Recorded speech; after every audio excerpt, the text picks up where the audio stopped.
Regulator को खोलने के लिए इस तरह का स्क्रू ड्राइवर लेंगे पतला सा, और इसको खोलने के लिए सबसे पहले हम देखेंगे इसके अंदर एक लॉक लगा होता है वृत्ताकार। यहाँ पे इस लॉक को पहले हमें निकालना होगा। अभी निकाल के मैं आपको दिखाता हूँ। इस एक तरफ से इसको मैंने पेचकस से दबा लिया है और एक तरफ से मैं इसका मुंह एक सिरा उठाता हूँ। देखिए उठ गया इस तरीके से। अब इसको हम अंगूठे से इस तरीके से दबा लेंगे इसके एक सिरे को और इस तरीके से इसको निकालते जाएंगे। देखिए इस तरीके से निकल गया, खांचे से निकल गया। ये देखिए खांचे से निकलने के बाद इस तरीके का होता है। तो ये लगा क्यों होता है इसको भी साथ साथ जान लेते हैं। ये दोस्तों लगा इसलिए होता है, इसमें जो हमारे 5 छर्रे लगे होते हैं वो गिरे ना, उसको रोकने के लिए ये लगा होता है। बटन का लीकेज सही करने के लिए इसको हमें निकालना पड़ेगा, इसका प्लंजर। तो प्लंजर निकालने के लिए इस बटन को हम ऑफ पोजीशन में रखेंगे। जैसे ऑन पोजीशन है, चालू पोजीशन में नहीं रखना है, बंद पोजीशन में रखना है। बंद पोजीशन में रख के जो है इस प्लंजर को हम तो छर्रे को पीछे से इस तरह से हम ढकेलेंगे इस तरीके से, और यहाँ पे आ जाएगा और नीचे से डाल करके निकाल लेंगे। फिर इसी प्रकार सभी छर्रों को निकालेंगे, पीछे से हल्का सा धक्का देंगे और इस तरीके से इसके नीचे से स्क्रू ड्राइवर डाल करके इस तरीके से निकाल लेंगे। तो छर्रा निकालना बहुत आसान है, आप निकाल ले जाएंगे। तो छर्रे के नीचे हमने पेचकस को डाल के निकाल लिया है। ये देखिए इस तरह का हमारा ये प्लंजर होता है, और इसके नीचे जो प्लंजर अप डाउन होता है एक स्प्रिंग होती है, इसी कारण ये प्लंजर अप डाउन होता है। अब इसके अंदर एक वृत्ताकार मेटल का जो है ये देखिए रिंग लगा होता है। इसका काम क्या है मैं आपको बताता हूँ। इसका काम है इस बटन को रोकने के लिए इस बटन के यहाँ पे साइड में यहाँ पे एक पिन लगा होता है, वह पिन बाहर ना निकले उसको रोकने के लिए मेटल का वृत्ताकार रिंग दिया होता है। अभी ये बटन आपका बाहर नहीं निकलेगा, तो ये बटन कैसे निकलेगा। अब इसको बटन बाहर ना निकले इसको रोकने के लिए यहाँ पे देखिए एक पेच लगा हुआ है।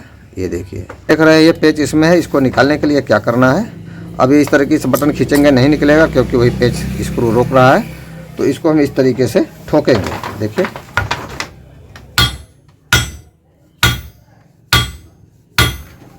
तो 2-3 बार ठोकेंगे तो ये देखिए निकल करके यहाँ पे आ गया। ये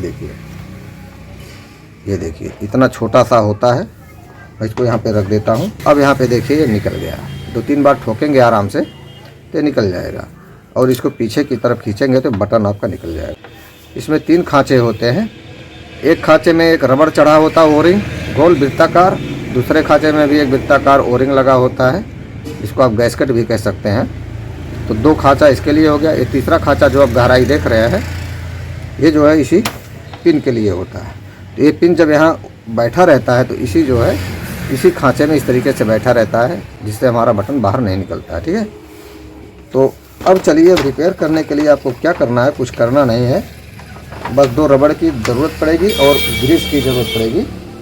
और इसका जो ये रबड़ पुराना वाला इसको निकाल लेंगे। इस तरह से पेचकस लेंगे और इस तरीके से रबड़ के नीचे इस तरीके से डालेंगे तो ये रबड़ ख़राब है, इस तरीके से खींचेंगे निकल जाएगा। तो यहाँ से लीक क्यों करता है इसको भी मैं आपको बता दूँ। ये जो रबड़ का ऊपरी भाग है, ये ऊपरी भाग देखिए घिस करके चपटा हो गया है, घिस गया है, चारों तरफ ये घिस गया। मूविंग पार्ट है, चलते चलते घिस जाता है। इसके अंदर लाइनर है ये स्पेस, इसी में चलते चलते रबड़ ऑन ऑफ करते करते ये ऊपर से रबड़ घिस जाता है, गोलाई में घिस जाता है, बराबर से घिसता है चारों तरफ और गैप हो जाता है। तो उसी गैप से जब हम ऑन करते हैं ये जो नीचे पिन हो रहा है ये पिन, इस पिन को दबाएगा, ये पिन बाहर निकलेगा और गैस यहाँ से पास जाएगी अंदर। तो जब यहाँ पे गैप पाएगा तो यहाँ से बटन की तरफ ये गैस बाहर आएगा, वही गैस स्मेल करती है। ज़्यादा लीकेज रहता है, किसी में आग पकड़ लेता है, चूल्हा आप वहाँ जलाएंगे, खाना बना रहे हैं तो यहाँ बटन से जो है तेज़ लीक हो रहा है और आप ध्यान नहीं देंगे तो गैस जैसे वहाँ रेगुलेटर से उड़ते उड़ते उस आग के पास, फ्लेम के पास पहुँचेगी, तैसे ही वहाँ से गैस आपका यहाँ रेगुलेटर पे बटन के पास आग पकड़ देगा। इसलिए रेगुलेटर यदि लीक है तो उसकी रिपेयरिंग, सर्विसिंग ज़रूर कर दें। इसको भी हमने निकाल लिया है और अब इसको हम साफ़ कर लेते हैं। अब दिखाऊंगा आपको। एक खांचा ये हुआ, एक खांचा ये, 2 खांचा रबड़ का हो गया, तीसरा खांचा इसमें रबड़ नहीं लगाना है, इसी में पिन फंसता है। ये हो गया। अब इसके अंदर का जो इसका लाइनर है, गहराई वाला भाग, इसको साफ़ कर लेंगे। इस तरीके से हम कपड़ा डालेंगे, पेचकस ऊपर से लगा रहेगा और इस तरीके से इसमें घुमाएंगे तो जो है वो जो कचरा वगैरह होगा सब साफ़ हो जाएगा। इस तरीके से, इस तरीके से अब ये साफ़ हो गया। इसका काम होता है। तो अब इसका लीकेज ख़त्म करने के लिए इसमें ओरिंग लगाना पड़ेगा। तो बाज़ार से आप ले सकते हैं, इस तरह से पैकेट में आता है। 2 पीस हमको लेना है। ये देखिए, पुराना वाला दोनों, ये नया वाला है। देखिए कितना मोटा है, ये पतला हो गया, चारों तरफ ये घिस गया, इसीलिए हमारा लीकेज हो जाता है, गैस लीकेज हो जाती है। चलिए इस नए रबड़ को हम बटन में लगाते हैं। कैसे लगाएंगे, लगाने का आपका तरीका बताऊं। इसको इस तरीके से इसमें डालना है। अभी अंदर जाएगा ना इस घाट में, इस खांचे में जाना चाहिए, पहले वाले खांचे में। तो अंगूठे तो इस रबड़ को इस तरीके से इसमें चढ़ा देंगे। इस तरीके से देखिए इस खांचे में चला गया। और दूसरे वाले रबड़ को हम ऐसे ही चढ़ा करके इस रबड़ के ऊपर से ले जाकर इस दूसरे वाले खांचे में डाल देंगे।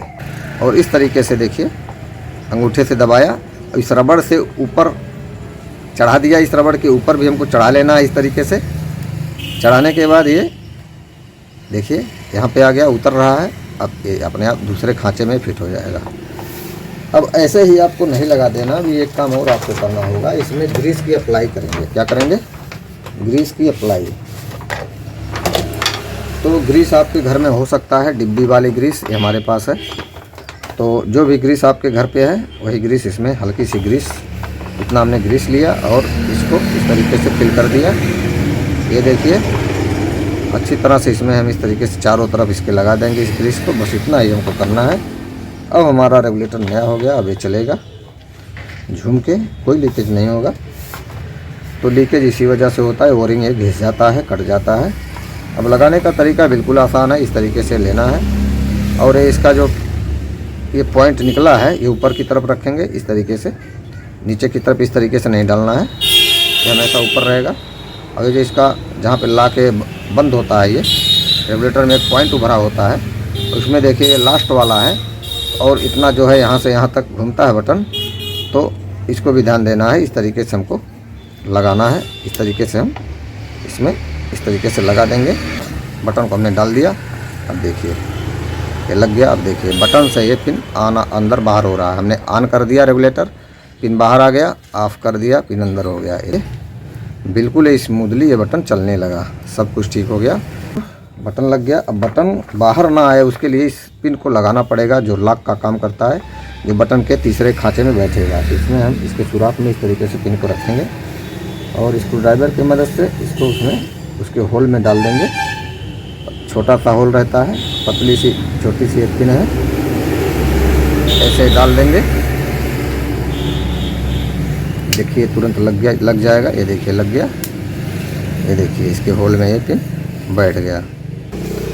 अब पिन बाहर ना गिरे उसको भी रोकने के लिए ये गोल वृत्ताकार मेटल का ये वार्सल है, इस तरीके से इसको लगाना है। अब आता है नंबर स्प्रिंग का। अब इस स्प्रिंग को डालेंगे। अब उसके बाद इस बटन को ऑफ पोजीशन में रखना है। इस तरीके से ऑफ पोजीशन में हमने रख लिया है और इस प्लंजर को ऊपर से रखेंगे और सभी छर्रों को खांचे में लगा देंगे। इस तरीके से फुल दबाएंगे और इस तरीके से छर्रा लेंगे। इस तरीके से इसमें इस तरीके से लगाते चले जाएंगे। प्लंजर को छोड़ना नहीं, प्लंजर को नीचे ही दबा के रखना है, तभी हमारा छर्रा लगेगा। सभी छर्रे लगा दिए हमने। तो सब छर्रे लग गए। उसके बाद क्या करना होगा, ये आप देख रहे हैं, ये जो है लॉक को आप जिधर ये चौड़ा रहता है अच्छी तरीके से चौड़ा वाला भाग नीचे की तरफ करेंगे। इस तरीके से नीचे चौड़ा है तो चौड़ा वाला भाग नीचे करेंगे और इस तरीके से इसमें इसको लगा देंगे। इस तरीके से फैला करके इसको चढ़ा देंगे और इसको दबा देंगे तो वह खांचे में अपने बैठ जाएगा। ये बाहर वाला लॉक जो पीवीसी का है लग गया। इसका काम है प्लंजर को ज़्यादा ऊपर ना आने देना। ज़्यादा ऊपर जब प्लंजर आता है छर्रा बाहर निकल जाता है, उसी को रोकने के लिए वो लॉक रहता है। अब देखिए ये बिल्कुल ये रेगुलेटर सही हो गया, चलेगा। अब इसको मैं चेक करके आपको दिखाता हूँ। सिलेंडर पर लगा दिया है, लग गया। अब ये देखिए बैठ भी गया और अब ये बिल्कुल चलेगा। ये देखिए मैंने ऑन कर दिया। अब यहाँ से मैं इसको बंद कर देता हूँ। ये देखिए बिल्कुल ज़रा सा भी लीकेज नहीं है, बिल्कुल हमारा रेगुलेटर सही हो गया। तो इस तरीके से आप अपने रेगुलेटर की रिपेयरिंग कर सकते हैं यदि आपका रेगुलेटर यहाँ बटन से लीक हो जाता है। खाना बनाते समय यदि गैस की गंध आती है, स्मेल आती है, तो आपको कुछ नहीं करना है। सबसे पहले आपको इस रेगुलेटर के बटन का लीकेज चेक कर लेना है और इसको जैसे मैंने दिखाया उसी तरीके से रिपेयर कर देना है। तो उम्मीद है वीडियो आपको पसंद ज़रूर आया होगा। तो मिलता हूँ ऐसे किसी नेक्स्ट वीडियो में, तब तक के लिए नमस्कार।